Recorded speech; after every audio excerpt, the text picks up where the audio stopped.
So, before I start, I just want to make this disclaimer that I am not a medical professional. So, some of the terminologies I might use, um, I'm just saying what I know. Yeah. So, yes, last year I was pregnant and it was exciting and also very different. Yeah, I gained a lot of weight because I was eating everything all the time. It was like I was eating so often because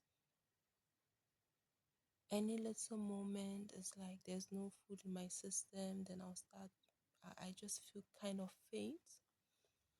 So yeah, I was eating a lot. I was eating a lot. Though it got to a time I couldn't eat fish anymore.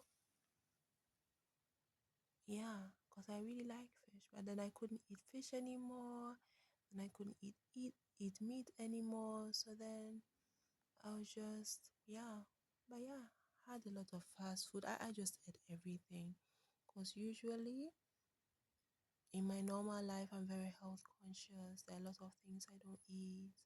So um during this pregnancy, I will just eat whatever baby wants to eat. So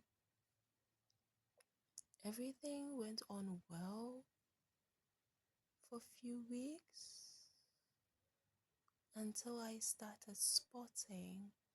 I think I started spotting around week 7 or 8. I think 8 or even 9. Yeah, I started spotting that time. So then I went to the hospital, and of course, you have fibroids. Why did you get pregnant? And you should have removed them before trying to get pregnant. And this is a high risk pregnancy, threatened miscarriage. They just threw a lot of words at me. So yeah, they gave me progesterone. They gave me progesterone pills to stabilize the situation. But yeah, I was still bleeding. Yes. Let me say what I was diagnosed with subchorionic hematoma. So there was blood between the placenta and where it was attached in my womb, something like that. And yeah, it looks like I was bleeding from the hematoma. Although the doctors were like, it could also be that yes, the hematoma is part, but they were like, the hematoma is not that big for me to bleed like that. So it could be that the fibroids themselves are also causing bleeding. So yeah, during that time, I was very terrified. I was crying a lot. I was like, oh God, what is this?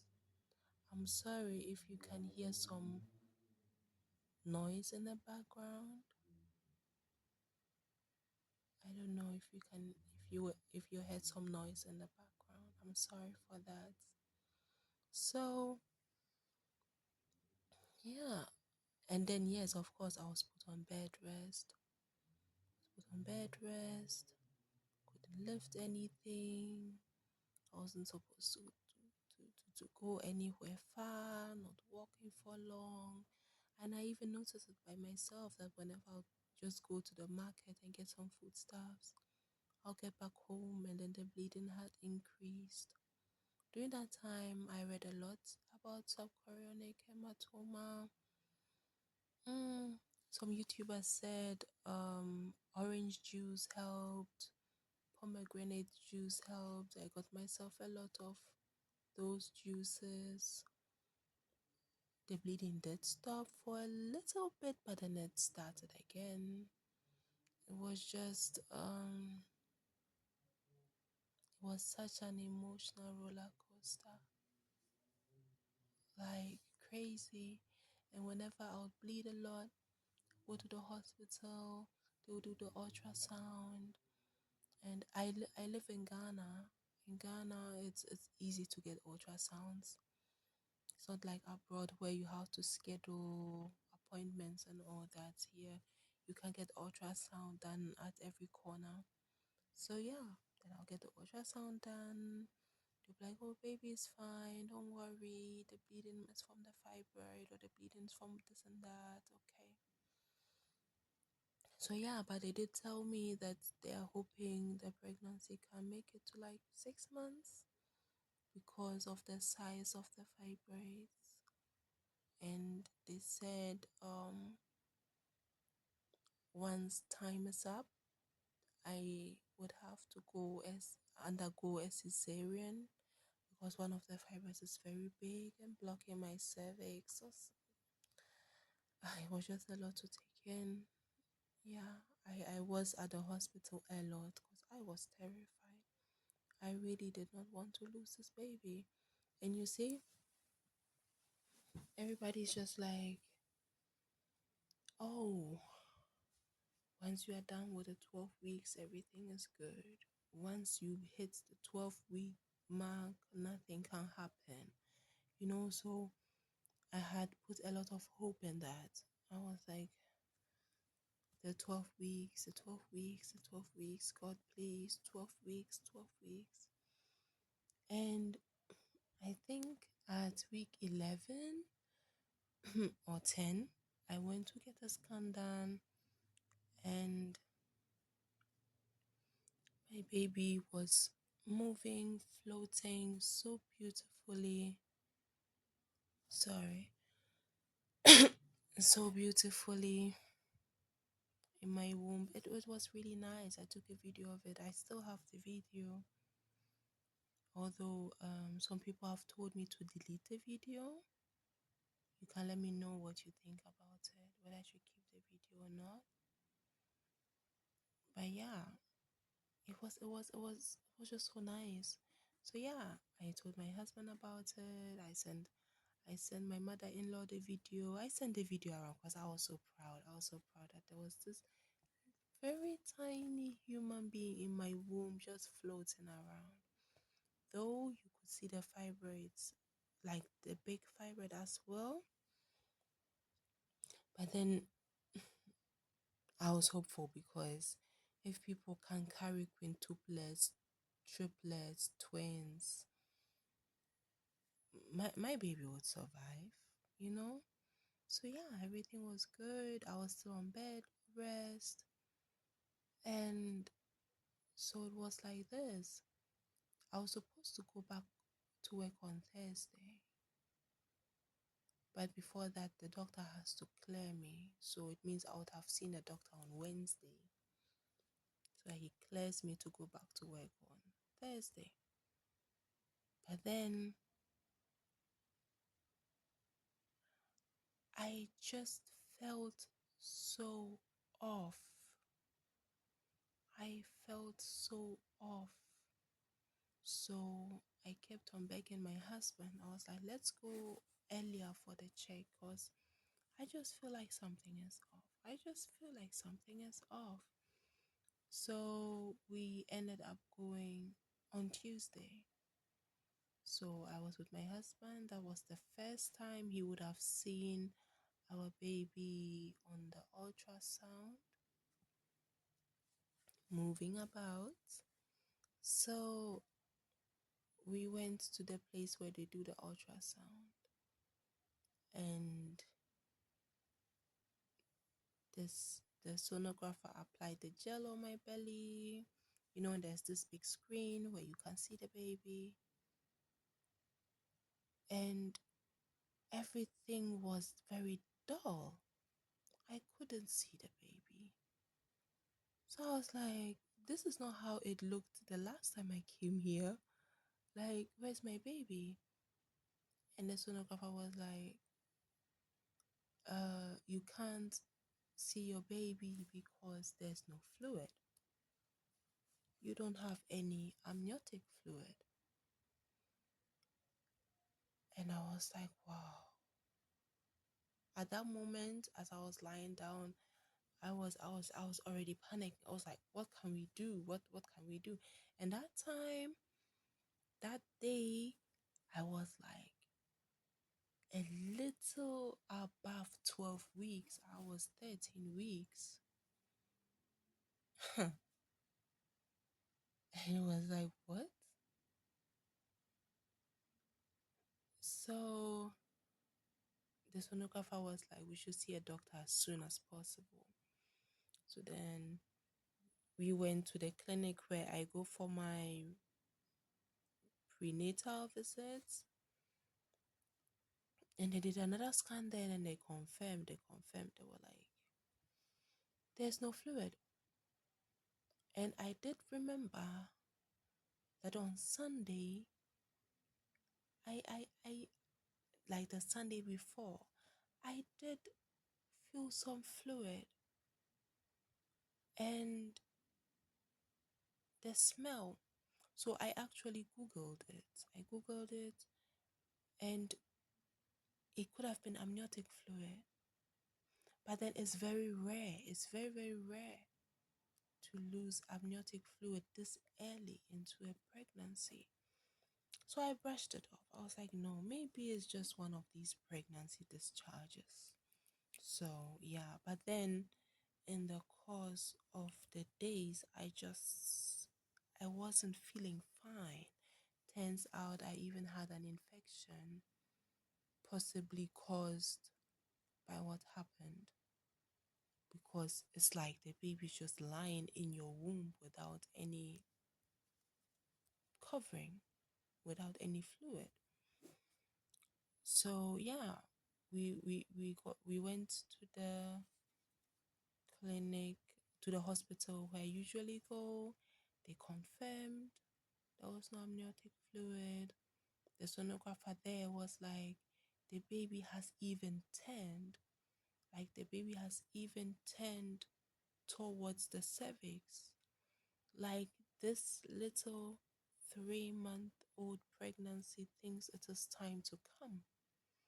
So the baby was very much alive, heartbeat very strong, and I felt, you see, I felt some little cramps, and it was that tiny 3-month-old baby inside of me pushing the head against my cervix, and I was like, I was like, you really think it's that easy? You really think after 3 months you can already come out? But then, yeah, there was no chance for me. The doctors were like, sorry, we have to induce you. The baby has to come. And else I was at risk of sepsis, septic shock, something like that. So I remember my husband was just like, can't we just go home and think about this? Like, must we make all the decisions now? And the doctor was like, yeah, you cannot go home and think about this. This has to happen now, else the sepsis thing could happen. So yeah, they brought a wheelchair, put me in it, gave me some injection for the infection. They sent me straight to the maternity ward, and then what did they do? They gave me those pills, those cytotech, those abortion inducing pills, sublingual under my tongue. Did she insert some? I do not remember, but I remember she checked my cervix. It was so painful. It was very painful. So yeah, after they had given me the drugs, I reacted to it, the side effects. So I was shaking. I was shaking. I was itchy. I was in pain. I was going through so much. And my husband was there seeing it all, and it was just so hard. It was really hard to go through this.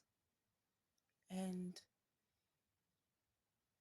so yeah, so I was like cramps and everything, and I don't know if I can call it like that, but I would say I was in labor, in quotes, in labor for 11 hours. Yes, the baby came out after 11 hours. And I remember I was so scared that the baby would come out moving, because one of the midwives was like, your baby has a very strong heartbeat. It could be that it comes out moving a bit and then it dies because it cannot survive. And I was like, oh God, please. I do not want to see this. Aish. So after 11 hours, one of the doctors came around and was like, yeah, I need to check your cervix again. And I was like, please don't check it. The baby will come. Just give it time. This is not a real birth, you know? So let's just give it time. So yeah, after 11 hours, how did it happen?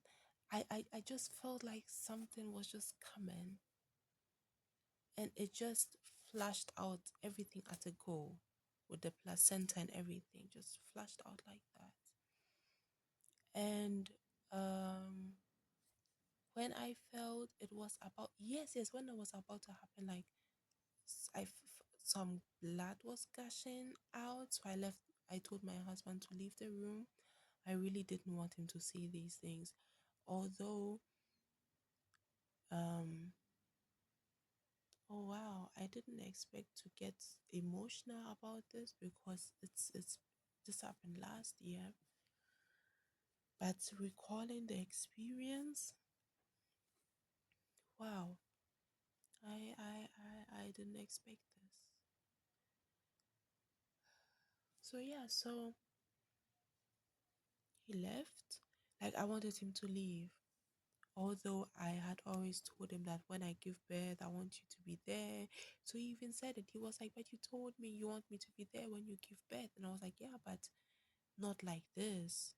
I want you to see me give birth to, let me use the word, a real child, a real baby, not like this. So yeah, he respected my wishes and left the room. So shortly after, the baby came out, and I was left with the decision whether I wanted to see it, my baby. And I didn't want to see it because I felt like I just didn't want to have this image in my head. But then the midwife, she encouraged me. She was like, at least give your baby this little respect by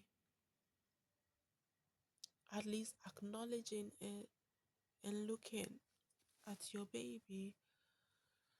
So yeah, so she was also like, I should call my, like, she would let them call my husband in, because my husband has to see the baby as well. And yeah, so they called in my husband and we looked at the baby. It didn't have a sex yet. They checked, it didn't have a sex yet. And it was just, you know, 3 months, very tiny. And it was just like, wow, you didn't even have the chance to live, you know? Didn't have the chance. It was, it was just so terrible. But yeah, so how long did I stay at the hospital after that? I don't remember. But then yeah, so I had to wear those postpartum diapers and everything. And you see, It's a different type of pain to be in the labor ward and give birth, in quotes, to a dead baby, because you are at the maternity ward.